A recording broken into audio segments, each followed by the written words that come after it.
Hello, my name is Lydia Jordane. I'm the CEO and founder of LYCON Cosmetics. We get a lot of questions about which spatula is suitable for what, and today I'm going to show you my preferences, and I really find them very, very good because they're very easy to work with, very easy to teach with, and that's what today is going to be about.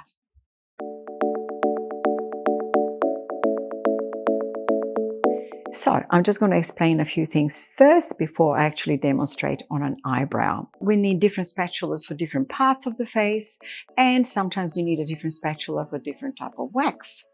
And so we have quite a number of spatulas, and I really need them all. Some of them I don't use very often. So we have the eyebrow one, which is the precise shaping spatula. They're the cuticle stick type. Now, the great thing about this particular spatula is that it's got a very nice pointed end, so you can get into detail with it. Then we have for eyebrows, a thin type. It can be for lip waxing as well. So the thin type spatula is fantastic. You can really still do a great job on the eyebrows. It's just not my preference, but I do often use it. And it's great for lip waxing, even nose waxing, and maybe other small areas. You know, it's a great spatula if you're doing like Brazilian shaping for the hair to become a heart shape or something like that. They're really, really handy for that. And we have a fairly new type of spatula, which is a slanted thin type. And it's very, very easy to work with, and it's wonderful. It's very economical to use, and you've got a nice point.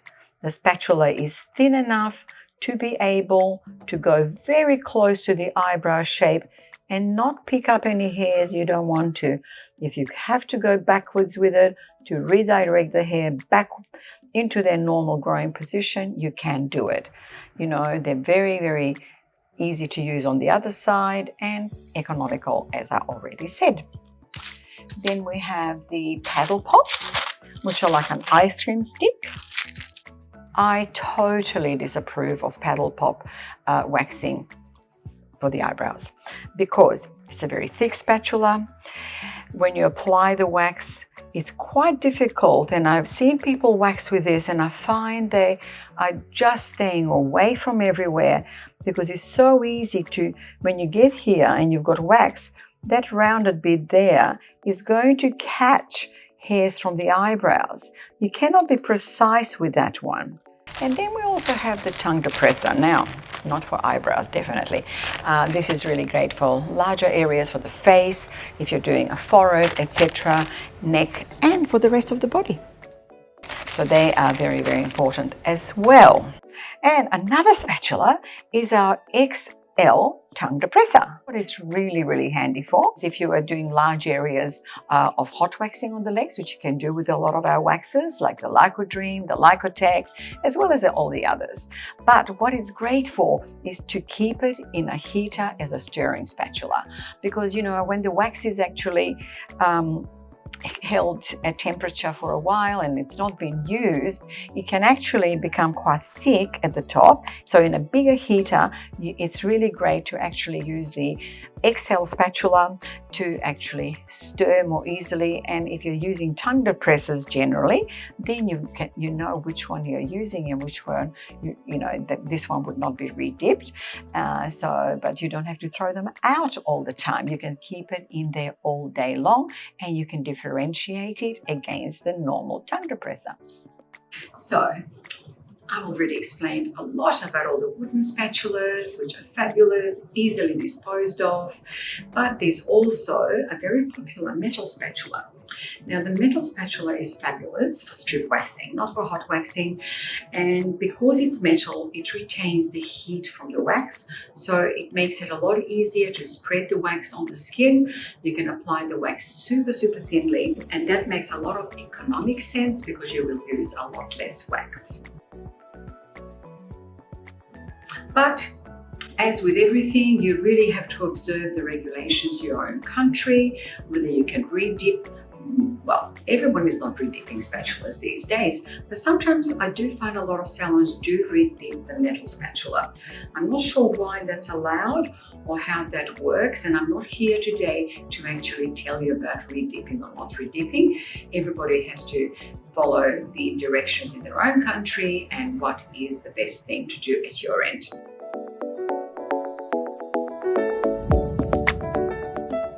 I just love doing eyebrows, but there are so many different situations with eyebrow hair that we need to be very, very careful as to how we do it and which tools we use. So first of all, we have to determine the shape for that person, the sort of eyebrow hair they have, and then we decide when we're going to start to wax.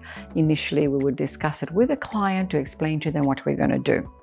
Now, sometimes eyebrows hairs grow downwards, sometimes they grow upwards, and they can be growing downwards here.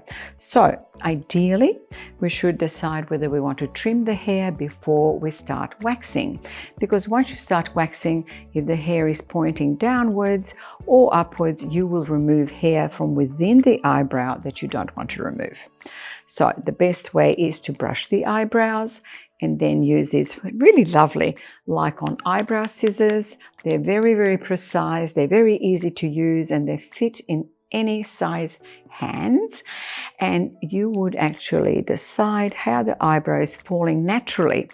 It's a good idea not to actually just go cutting, because you have to test with your brush to see how the eyebrows falling in which position, and then cut. So you might want to cut this way, you might want to cut down that way, as well as under here. But keep on brushing and examining what you actually need to do. Then we would do the eyebrow waxing. Now, ideally, for people who haven't done a lot of eyebrow waxing, I do recommend that they actually practice on their own hand. And the easiest way is to draw a left and a right eyebrow right on your own hand, and then you can actually apply the wax onto the hand to practice the application. I do always put a little bit of pre-waxing oil on there to protect the skin. And you know, I'm a little older, so my skin is very thin and it needs a lot of extra protection. And that is exactly why we also must make sure we use the right pre and after waxing products, as well as during the waxing, to protect the skin and make sure it's very comfortable for the client, and we don't remove any skin. Now, my favorite spatula for eyebrow waxing is this one. It's like a cuticle stick, or some people call it an orange wood stick, and the latest version we've got is got two slanted ends. So you can actually use both ends. So if you're disposing the spatula, you've got two ends to work with. So this is actually the LYCOJET eyebrow wax, and we only take about kind of a peanut size. First application is with the hair growth, and you really, really need to go very close to the hairline. Remember, you've already pre-cut any straggly hairs to make sure that you get a really, really nice line. The reason we go with the hair growth for the first application is because if there's long hair down here, if you go against the hair growth, you are going to flick some of the hairs that are longer. Flick them with a spatula, and they can actually pick up hairs you don't want to remove from the actual eyebrow. That is why we go initially, first application, with the eyebrow, but remove against. And this one is also against. So a second application, a little bit of extra pre-waxing oil, always do that before any application. And we are going to apply this time against the hair growth. So we're going against the hair growth, up. If you need to dip in, well, you do the other side, unless you're re-dipping. Depends on the regulations in your own country, whether you can re-dip for some areas or not. Then you can extend it. And sometimes you do need to go backwards this way again to get a little bit closer to the hairline. So on the other side, we do the same. We are going against the hair growth. The wax is there, and now I'm going to carefully spread it. Now, the great thing about this particular spatula, like the cuticle stick, is because it's got a sharp little edge on the sides. You can actually scrape with that edge against the hair growth to lift the hair up into the wax, and that creates better hair removal. So to remove this, we go against the hair growth, and there we go. Okay. Well, thank you for watching. I do hope that was useful. If you have any questions, please get in touch. Otherwise, happy LYCON waxing.